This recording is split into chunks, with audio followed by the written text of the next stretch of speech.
Welcome back to the first team. I am Joe DeLeone. Joining me as always, my good friend and co-host, NFL draft analyst Ryan Roberts. And the Senior Bowl is now behind us, which means it's time for us to start revealing our position rankings.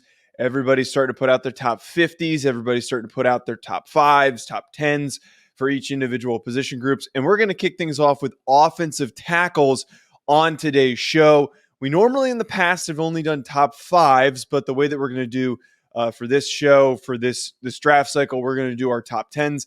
There's a possibility some of these position groups we might not go as deep as 10 just because they get pretty ugly pretty quick. I'm trying to think, Ryan, there might be a couple that we might even have UDFAs on those top 10 centers, right? Like if we break up interior offensive linemen into centers and guards, we'll definitely have UDFAs as centers. That one I was going to keep together anyways, but like tight end, there's a possibility that number 10 could have a UDFA grade or a PFA grade. Yeah, but Joe, this is the reason you come to this show, right? Is that we're diving into the day 3 to the PFAs because at the end of it, every single year, you look at these rosters and say 70-something% are made up of day 3 and priority free agents and UDFAs, right? So, yeah, man, let's dive deep. Let's dive deep in this process. Top 10 long snappers. I don't know if they'll shut up, either, but yeah. We're also not afraid to give PFA grades. Apparently, people just give draftable grades to anybody with a pulse these days. But second or third round grades, actually, not even. We're not even getting into that. Kids and offensive linemen too, ironically. All right, so as I mentioned, we're going to start with our top 10s. We're just going to rattle off number 10 through 6, and then we're going to really dive deep and break down and alternate as we've done in the past. Brian, I'm going to start us off here with my 10 through 6. Number 10 for me, Patrick Paul from Houston. Number 9, Blake Fisher, Notre Dame. Number 8, Roger Rosengarten from Washington. Number 7, Tyler Guyton from Oklahoma. And then number 6, Kingsley Somatea from BYU. Any quick thoughts? I will say this, Joe, is that all the players that you mentioned are in my top 10, except for the lone outlier there is Blake Fisher from Notre Dame. I knew that was coming. I struggle with him so much, Joe. I struggle with him so much, man. I did really too. That's why, I told you this. There was one guy who was in my top 10 that I pulled it up and we were discussing our show plan. And I'm like, oh, why is he in there? And he kind of just snuck his way in. I see why he was a former top or 5-star recruit and a top recruit in his class. But as you're talking about, his length and his consistency is just really bad, and his lack of power really shows up. So I agree with you, but I think he's well-rounded. I think he could start in the NFL. I think he could start. You know what was a weird thing about Blake Fisher is he was about 325 to 330 pounds as a sophomore in 2022. Mm-hmm. And then he decided to lose a ton of weight as a junior because I think he was, I think he had NFL in the back of his mind. And he was like, I don't want to be projected into guard. I want to make sure that I stay a tackle. And he dropped all the way down to 310 pounds this past year. So he lost 15 to 20 pounds. And I actually think that hurt him, man. I don't know if it improved his flexibility so much that I was like, well, cool, flexibility up, but power way down. The best parts of Blake Fisher in 2022 was his ability to be a drive blocker and to be dominant at times in the run game with the physicality and the just natural size that he brought to the table. And I don't know, man, his profile is just very funky to me. He's one of the guys offensive lineman wise that I am most looking forward to seeing what he comes in at the combine. Is he back up to the 320 plus range? Is he still down near 310 because he's trying to prove that he's an offensive tackle? No question. He's a very interesting evaluation. Very interesting evaluation. Yeah, he's why am I blanking on the guard with the 49ers? Why am I blanking on his name? Aaron Banks. Former Notre Dame player. Aaron Banks. It for some reason kind of reminded me of Aaron Banks, where Aaron Banks gets drafted late and also wasn't a super exciting prospect. And has he been a good pro? He didn't get drafted late.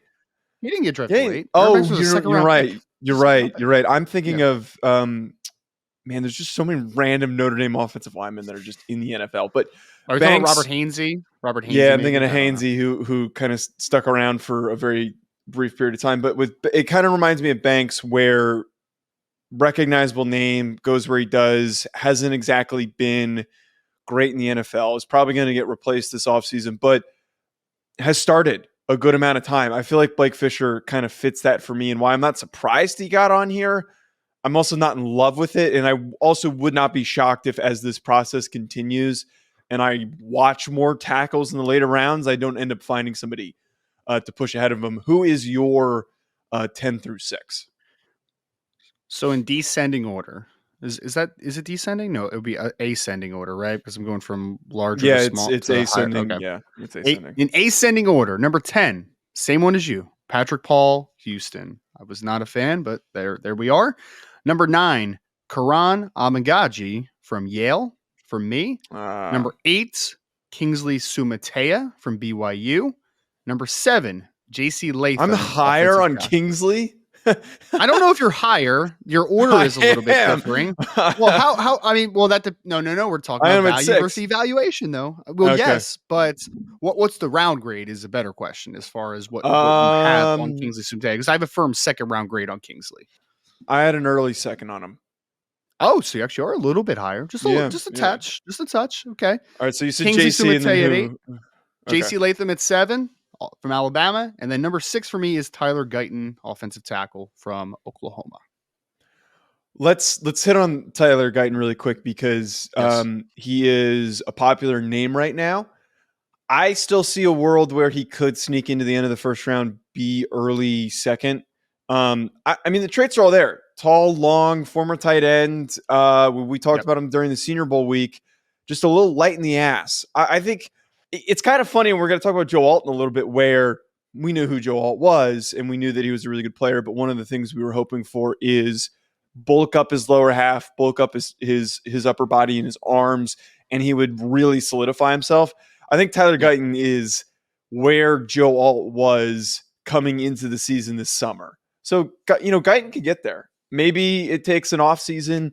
Maybe some of this combine prep helps him get bulked up, because for those that don't know, you're with a nutritionist, you're with a strength coach, you're with an O-line coach for 4 months. And that's plenty of time to really get rocked up and muscular. And we could probably get to see it at the combine.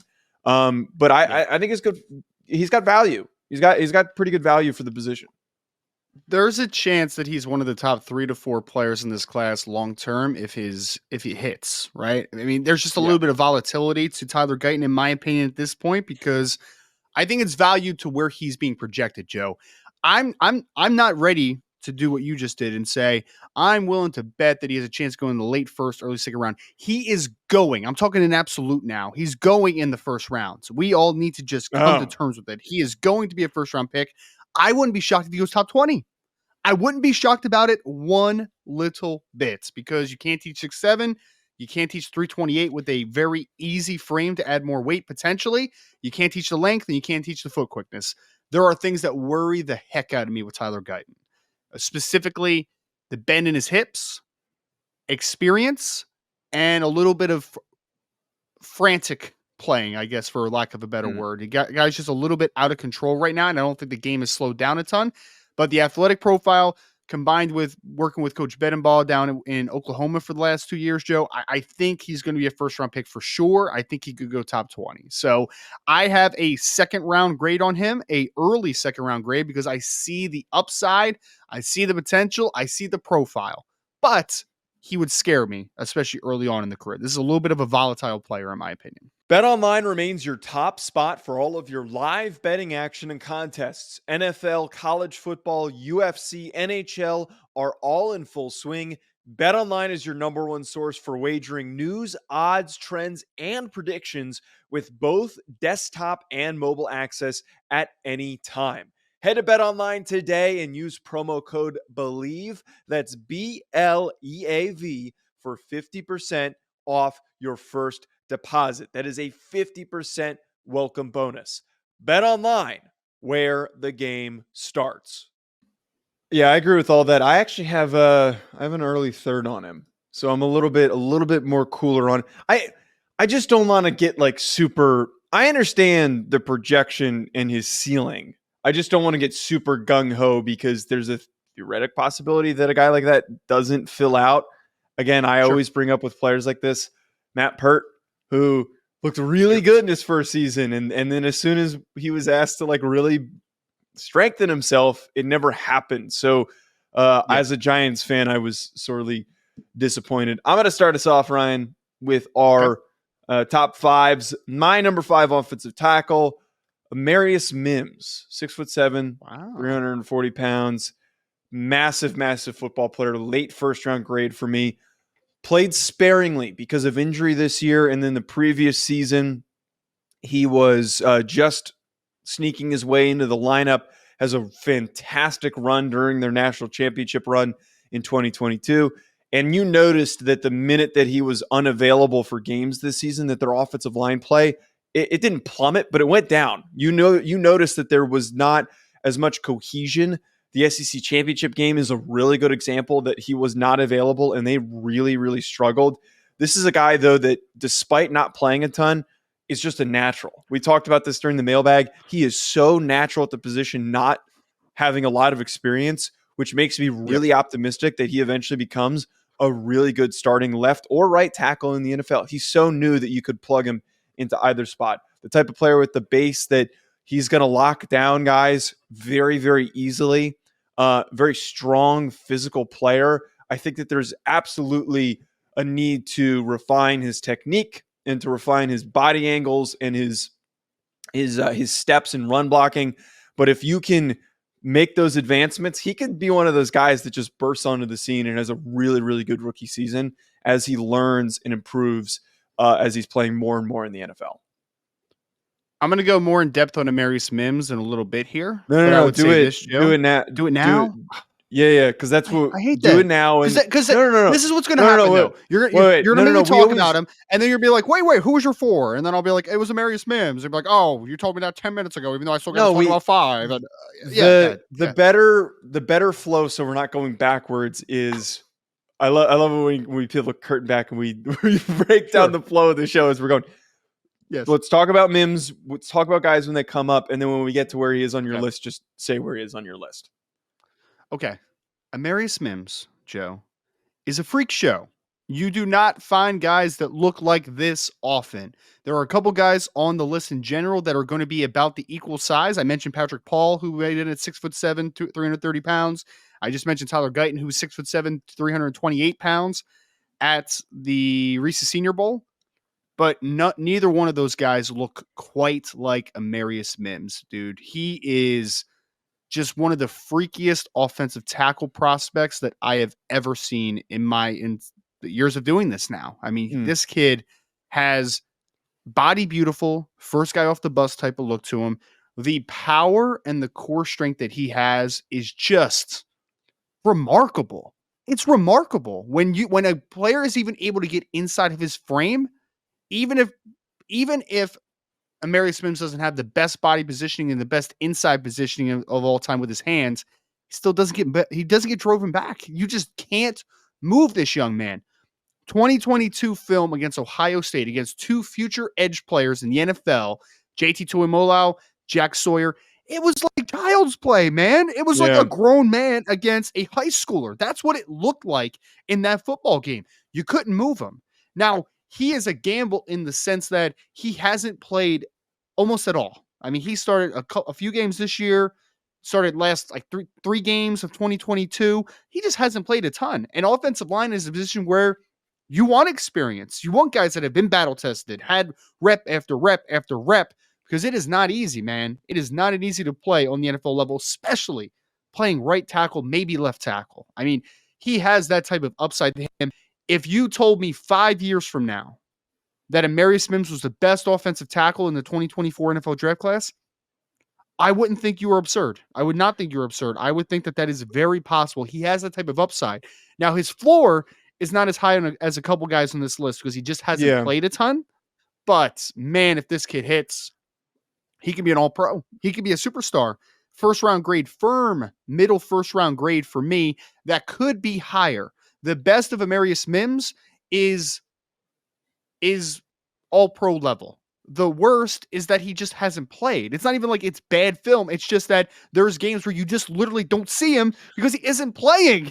He just hasn't played enough, man. It is just such a Right. bizarre thing to watch. So bizarre. Right. It's kind of like, you invest your money into a stock and you're like, man, I feel really good about this. Like, there's no way that this doesn't work out, but there's still that chance because it's not a sure thing that this completely poops out and it just doesn't work out. It's also possible he could be a little injury prone. I mean, he was pretty banged up this year, and I don't know if that's, in his cards, and it's kind of always hard to predict if a guy ends up being injury prone or not, but I hope that's not the case. But yeah, Amarius Mims is such a fun player. The only reason why I have him at 5 is just because he hasn't played a lot. And I don't want to get like too crazy into the hype on a guy like this that has played. Has he even played 10 games? Has he played? I don't believe so. I'm so bullish on him, Joe, that honestly, I still wanted to try to get him higher. But when I'm talking about a film grade and an upside grade kind of formulated together, his film grade is just not high enough right now for me to comfortably say he's over Olu Fashanu and Taliese Fuaga. Like, he just hasn't played enough, man. So it's a tough conversation. But if we're talking about just pure upside, he's at least number 2. Maybe number 1, though. I mean, like, he has that type of conversation for me. This kid is a special talent. Now, when he gets more reps under his belt, plays a little bit more consistent inside hands, plays with a little bit more consistent explosiveness all out of his stance, excuse me. I think that this kid has special traits. It's just about getting experience. And unfortunately for him, offensive tackle is not the best place to get thrown into the fire early on in the NFL, but I actually kind of want that to happen because I think that he has the athletic ability, the intangibles, the skill set to come out on the other side a excellent offensive tackle. Number 5 for me? Yes. Roger Rosengarten from Washington was my last on this list of early second round grade for me. Roger Rosengarten, early second round. So he just slightly edged out Tyler Guyton because I think the film right now is a lot better than Tyler Guyton. This young man is not as explosive as a couple guys in this list. He's not as explosive as Tyler Guyton. He's not as explosive as Olu Fashanu. He's not explosive as a couple of these guys that I have already talked about a little bit. But what he is that kid is just smooth as butter, man. Like, out of his stance, incredibly efficient, good foot quickness. He understands angles. He understands hand usage in pass protection. He understands secondary hand usage in pass protection. This kid is a ready-made pass protector in the NFL. I think there's still a bit of ways to go from a run game perspective because I still think he needs to add just core strength and power to his profile. I think it's sufficient right now. It's good enough, but I think that it could still get a whole lot better and he become more of an asset in the run game. But for me, this kid's a starting offensive tackle in the NFL early in his career. I mean, I've comped him to Mitchell Schwartz in the past. I still feel good about that. It was really cool to see him down at the Senior Bowl, Joe, because he had a great week, very underrated week, but also he didn't just play right tackle all week. You got to see him at left tackle, and he looked just as good at left as he did right at times during the week, man. So this is a starting offensive tackle early on in his career. It's early second round grade for me. I think that he would probably go in the top 50 picks or so, somewhere probably in the early day 2 range, potentially. But I just think he's a starting offensive tackle in the NFL, and I'm a big fan of Roger Rosengarten out of Washington. I knew you liked him. I didn't know that we were going to get him in your top 5. I like Roger Rosengarten too. I had more of an early 3 on him. I think he's a great, strong football player, as you said, just super consistent, super steady. I mean, just because I'm lower on his grade, though, doesn't mean I don't think that he's going to be a good. I think there's going to be a lot of guys that go. There's a potential for a lot of those guys that we mentioned as day 2 picks that end up being really good starters. So I don't hate it. I understand why before we started taping, you said that you had something that was going to piss people off. And I think that that's probably going to bother some people that you're going to share this graphic and it's going to be like, who? This guy got his ass kicked in the national championship game. That's the one, like, okay, man. I've already seen it, Joe. Like, there's going to be a lot of people that are going to be like, this guy doesn't know what he's talking about. Because people that aren't watching a bunch of games of Roger Rosengarten, the only game that they might be familiar with for the most part is the Michigan game, right? So, like, and I understand that. I understand that a lot of people are going to look at that and be like, I saw him against Michigan and he had a couple really rough reps. And I'll just be like, I get it. But, like, for the most part of the game, he played pretty well. Yeah, he had a couple bad reps in the game, but, like, he was mostly good against Michigan. Just a couple of the worst reps got highlighted. And he has just been good. Plus, the last 2 years, man. And at the end of the day, the previous, how many games did he end up playing? It was probably like previous 25 plus games that he's started at Washington were really good. So I'm sorry that the one game that you watched wasn't up to your standard, but that kid's good. And then he went down to the Senior Bowl, and I think he showcased why some people need, because he's going to go a lot earlier than people think. I saw somebody say, "Oh yeah, man, he's going to be a good value on day 3." Guys, Roger Rosengarten's not going on day 3. I'm telling you, I promise you, no absolutes, unless there's a medical red flag that pops up late that no one knows about. Roger Rosengarten is going to go pretty early on day 2. I would be surprised if he gets out of the second round, and I would not be shocked if he starts as a rookie. It plays into by the way, just a random side note, we just got to be cognizant of the time because you and I got to get to a meeting after this. But it plays hilariously into what happens on social media, where a lot of people, I think a lot of our listeners are pretty good at just being interested in hearing a different perspective and just kind of listening to it, which is why those people tend to stick around. But a lot of times when you get on Twitter, when people just kind of look at a quick list you share, those people tend to, as you're talking about, they happen to have seen a particular player play in one game and their opinion has been solidified without actually, there's a difference between watching a player in a game and seeing a few reps or a number of reps or a number of highlight plays, or going and watching a highlight cut up compared to actually breaking down the film, evaluating very specific areas of a player's game. So that's why you're higher on and grading a player and not just relying solely on the Texas game. All right, I'm going to get to my number 4. Well, can I say this real quick? I just want to save us. I'm saving us a little bit of time. We're going to be late to our meeting. I'm saving us time by telling you. Tell Keegan why we're late. I'm saving us time if you would stop talking and telling you that number 4 is Amarius Mims. I already went in depth on him, so we can move to your guy now. Yes. Okay, number 4 is Amarius Mims, and I had a feeling you were going to say that. Okay, number 4 for me was Olu Fashanu from Penn State. Okay. Look, I love Olu Fashanu, and I think that he's good, has strong potential to be a good starting tackle in the NFL. I think that he has, for me, he's a late mid first round grade for me. Very flexible, unbelievably flexible, moves really, really well. I love his ability to mirror. I think this is a guy that is going to be a high level pass protector in the NFL. The flexibility, the athleticism for the position, I think could be on display during the NFL Combine.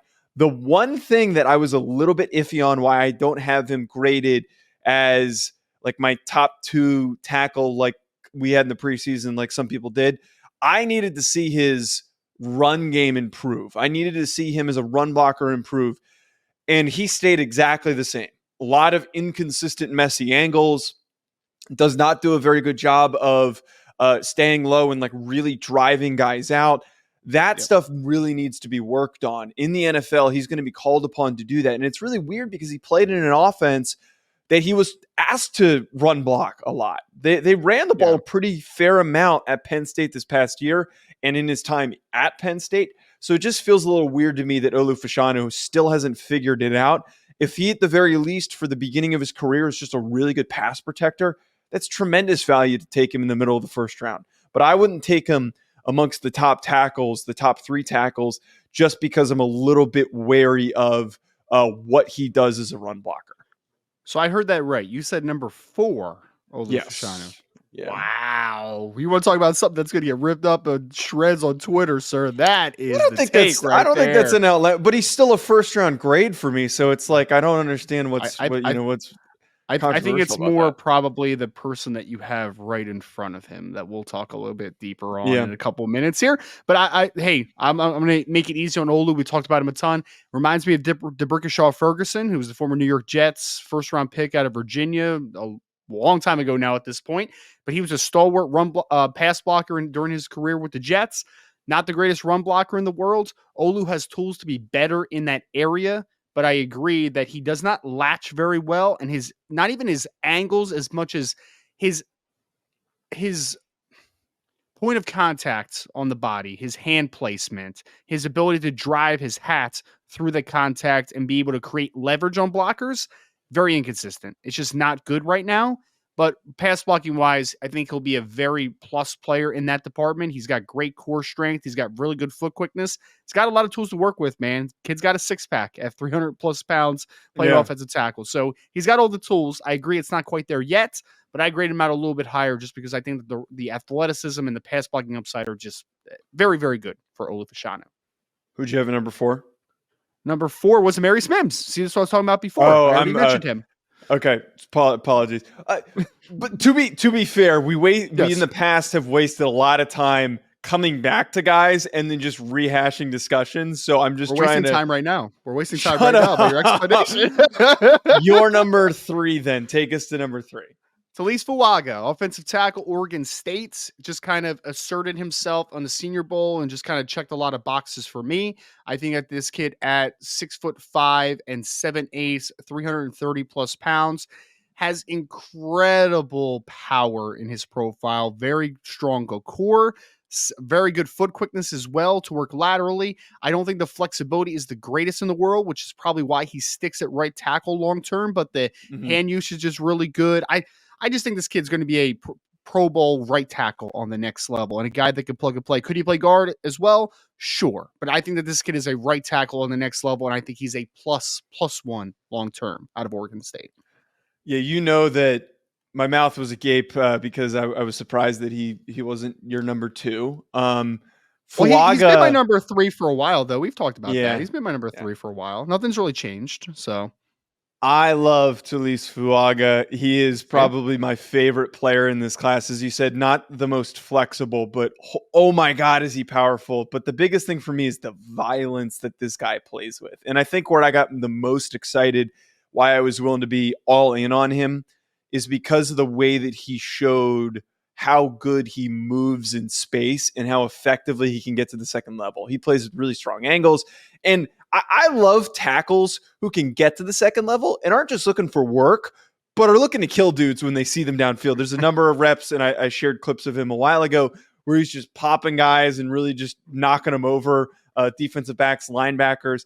I think that this is the presence that you need to bring to your team. If you have a team and you're picking in the top 10 and you feel like you don't have an identity as an offensive line, this man brings the identity. This man brings the violence to the table and is going to really help solidify how aggressive your team can be, because everyone's going to watch him run dudes over. I really think that Fuaga is going to be just a tremendous player in the NFL. And depending on the team he goes to, he might be the turnaround piece for a team that badly needs just tackle help at either spot. But I agree with you. I think this is like Darnell Wright, where I don't want him to play at left tackle. I'd much rather he play at right tackle. And I would argue, I think Fuaga's a better prospect than Darnell Wright. Oh, he is. Meaning he could go earlier than him in this class. Yes, he is. He's a better player. He might actually even go a little bit lower. Like, I wouldn't be surprised if he goes top 15, but maybe like 10 through 15 compared to 10 where Darnell Wright went. But I agree with you in the fact that I'm very high on Taliese Fuaga. Remember who's the first person that told you about Taliese Fuaga, Joe? Remember that. Always remember that. But yes, I don't know who very high on Taliese. I'm going to save us some time again. I'm going to save us some time again because I'm good like that. Okay. Number 2 is Olu Fashanu for me. Already rehashed Olu Fashanu. So. Okay. You're such a smart ass. Wait, no, you mean number 3 is Fuaga for you? I had 3 for Fuaga. I said I have number 2 is. You skipped over my number 3. JC Latham is my number 3. Number 3 is JC Latham. Look, I get where you have concerns because he added a ton of weight. He was 360 pounds this year. Apparently, I really need to know what he weighs in at the combine, and I hope that it's not a really bad weight. I like the kid. I get that there's issues with him being heavier and it may be hindering his burst a little bit. But I think for a guy as big as he was, he moves really freaking well. And just like Rosengarten had a bad game against Michigan, and every team that played against Michigan got exposed. Mm-hmm. I saw a lot of other tape that suggested to me that if his body gets refined, that this could be a really good tackle in the NFL. Sure. And I think he's probably more right tackle than left tackle. I think there's a possibility he could play both. But for how flexible he is for that size and the power profile that he brings to the position, I'm really excited. I see where the ceiling is for a guy like this. But at the same time, his floor, yeah, it's brutal. His floor is really low. This could be a guy that gets drafted and really, really shits the bed and just does not work out. That's why I understand why you're not as excited about him. But I am a big fan of JC Latham. I would take him in the top 20, and I think that he could be just a really impactful blocker in a couple of years. Maybe somebody who doesn't hit the ground running, but by year two, kind of like Andrew Thomas, by year two, starts to really show some signs of promise. I think this is our guy that we're going to disagree about most in this process, just and overall in a position, I think. I mean, I would kind of portray it that way. I had Latham at number 7 on my list with a second round grade. I agree with you in the sense of massive frame, moves really well for his size. Those things are all true. I agree with you 100%. 3 things that have me worried. Well, 2 things more than anything. 1, balance can be an issue at times, which he gets on his heels a little bit in pass protection, a bit too much. He's on the ground a little bit too much for my liking in the run game at times. Number 2, penalties. I really think that the penalties are an issue. He's had a lot of penalties over the last 2 years, man. And a reason for that penalty was my number 3 was I think that the hands can get very wide in the run game, especially, and he can play a little bit outside of players' frames, which is going to be a concern from the holding penalty perspective. So I like the talent of JC Latham. There are just some drawbacks that make me very, very worried about him. I'm not even worried about the weight as much because he holds 360 pretty well. It's more the issues that I see with balance, and maybe that's partly due to some of the weight things, but it's balance and penalties is the biggest thing that keeps holding me back from JC.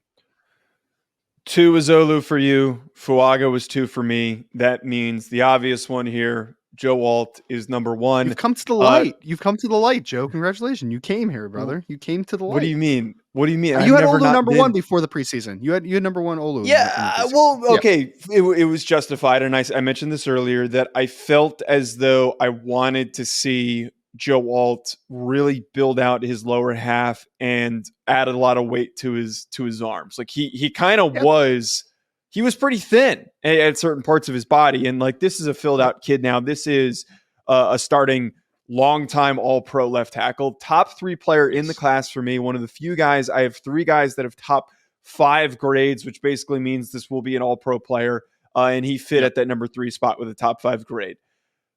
Elite player. I mean, the guy is at an unbelievable size. And typically with these taller tackles, and we had this with Mike McGlinchey, they're not as flexible. They don't get as low.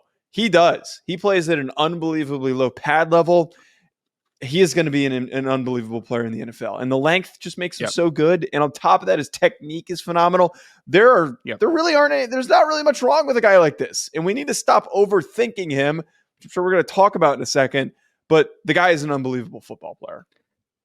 I think the overthink happens. I was talking to someone about this yesterday. I think the overthink on Joe Alt has been happening, Joe, because he just is such a good athlete and just so smooth that he makes people think that he's not incredibly explosive because he doesn't have to try all that hard in pass sets sometimes. Like, people keep the one guy on Twitter, and we're not going to dive deep into the person saying it and all that type of stuff, right? But they said something like he's going to struggle with speed rushers. And my thought here and my question is why? Why do you think that? When was Joe Alt threatened on the outside track in college, if ever? Like, it just doesn't happen. He doesn't get beat. You know why? Because he's long. He's a former tight end that has really good foot quickness. He makes everything look so easy.